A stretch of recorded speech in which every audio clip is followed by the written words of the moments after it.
Hello friends, again मैं आपका फिर स्वागत करता हूं अपने यूट्यूब चैनल पर।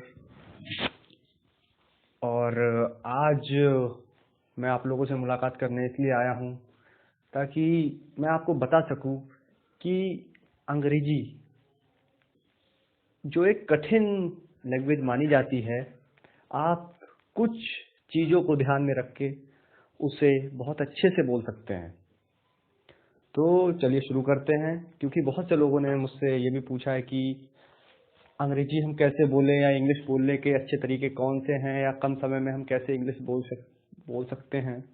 तो मैं इसके लिए आपको बहुत ही सिंपल कुछ चीज़ें बताऊंगा। अगर आप उनका ध्यान रखेंगे तो आप डेफिनेटली अंग्रेजी में ठीक हो जाएंगे और आपको पता भी नहीं चलेगा कि आप इंग्लिश बोलने लगे हैं। तो चलिए शुरू करते हैं। सबसे पहले मैं आपको बोलना चाहता हूँ कि अगर आपने मेरा चैनल सब्सक्राइब नहीं किया है तो प्लीज़ मेरा चैनल सब्सक्राइब करें ताकि मुझे और मोटिवेशन मिले, आपको मैं और भी वीडियो भेजता रहूं। चलिए फिर शुरू करते हैं।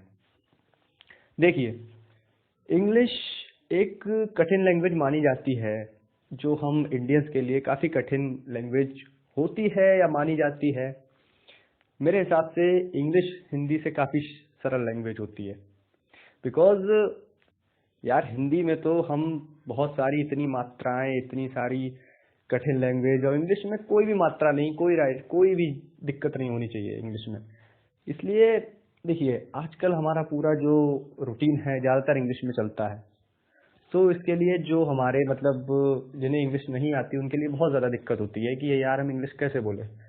तो मैं आपको ये बताना चाहता हूँ कि इंग्लिश सिर्फ एक ही चीज़ से आ सकती है, और वो जो होती है वोकैबुलरी। वोकैबुलरी अगर आपकी ठीक है, अगर आपके जो वर्ड्स इंग्लिश के हैं, किसी चीज़ों के नाम जो इंग्लिश के हैं, अगर आपके वो चीज़ ठीक है, और नॉर्मल जो ग्रामर होती है वो तो आपने स्कूल या कॉलेज में पढ़ी होती है, और उसे पढ़ने के लिए ज़्यादा देर नहीं लगती। अगर आप 2 दिन में चाहें तो पूरी ग्रामर तो नहीं बोल सकता मैं, कुछ जो मेन चीज़ें हैं जिनका आप यूज़ कर सकते हैं वो आप सीख सकते हैं। तो जो वोकैबुलरी होती है, अब वो कैसे आए, इसकी बहुत बड़ी टेंशन होती है। देखिए, वोकैबुलरी एक बहुत ही बड़े पैमाने पर होती है, वोकैबुलरी बहुत बड़ी चीज़ होती है। हम वोकैबुलरी को एक साथ तो नहीं पढ़ सकते, और एक साथ अगर पढ़ भी लेते हैं तो हमें वो आएगी नहीं।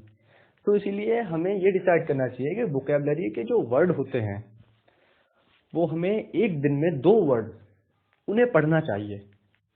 अगर हमने कोई 2 वर्ड पढ़े हैं वोकैबुलरी में, तो उन 2 वर्डों का हमें दिन में कम से कम 20 या 25 बार अपने फ्रेंड्स के साथ, अपने घर में या अपने किन्हीं दोस्तों के साथ उन वर्ड को हमें यूज करना ही है। फिर आप देखना कि अगर ऐसे ही आप 2 वर्ड को एक दिन में पढ़ते हैं, अगले दिन फिर 2 वर्ड पढ़ते हैं, फिर उसके अगले दिन फिर 2 वर्ड पढ़ते हैं, तो इतना पढ़ के आपको एक महीने में लगभग 60 से 70 वर्ड से याद हो जाएंगे। तो अगर आप उन दोनों का यूज करते हैं तो 60 से 70 वर्ड्स में आपके 60 से 70 सेंटेंस बन गए। और 60 से 70 सेंटेंस में अगर आप उनमें से 2 या 3 सेंटेंस का भी यूज किसी एक चीज में करते हैं तो आपकी इंग्लिश ऑटोमेटिकली अच्छी हो जाएगी। इसलिए इंग्लिश कोई ज्यादा बड़ी लैंग्वेज नहीं है।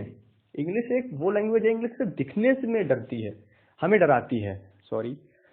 इंग्लिश ज़्यादा कठिन लैंग्वेज नहीं है, इंग्लिश सबसे सरल लैंग्वेज है।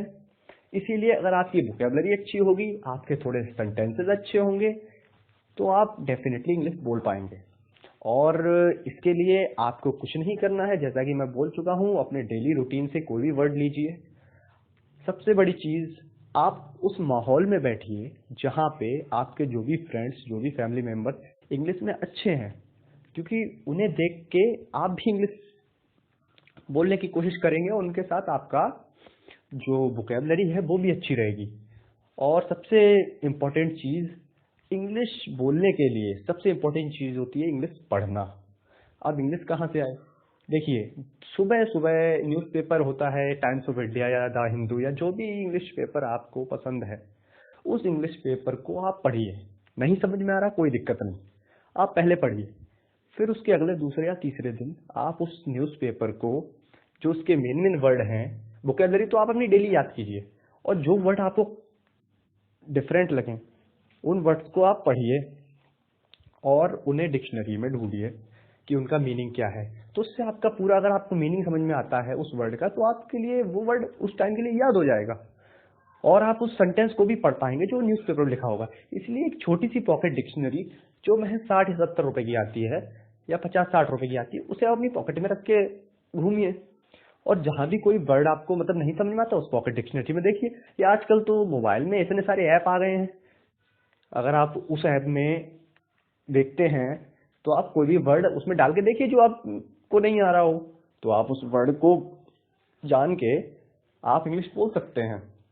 और आजकल कुछ ऐसे भी ऐप आ रहे हैं कि जिनमें आप पूरा हिंदी में रिकॉर्डिंग कीजिए और पूरा इंग्लिश में कन्वर्ट होके आ जाता है।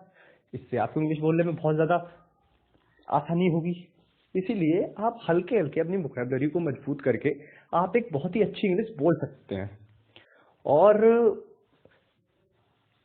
डेली के आप उन लोगों के साथ रहिए जिन्हें इंग्लिश आती हो या जो इंग्लिश में बातें करते हो, आप उनके साथ रहिए, इंग्लिश न्यूज़ देखिए, तो आप खुद देखेंगे कि आपका 10 या 15 दिन में बहुत ज़्यादा चेंजेस आते हैं आपकी लाइफ में, कि आप कब इंग्लिश बोलने लगेंगे आपको पता भी नहीं चलेगा। तो आई होप आपको ये वीडियो पसंद आई होगी, और अगर कोई भी आपको परेशानी हो रही हो तो प्लीज़ मेरे कमेंट बॉक्स में कमेंट करें, और मैं आपको बताऊंगा कि आप किस टाइप से जल्दी समय में इंग्लिश सीख सकते हैं। सो थैंक यू फ्रेंड्स, मिलते हैं अगली वीडियो में।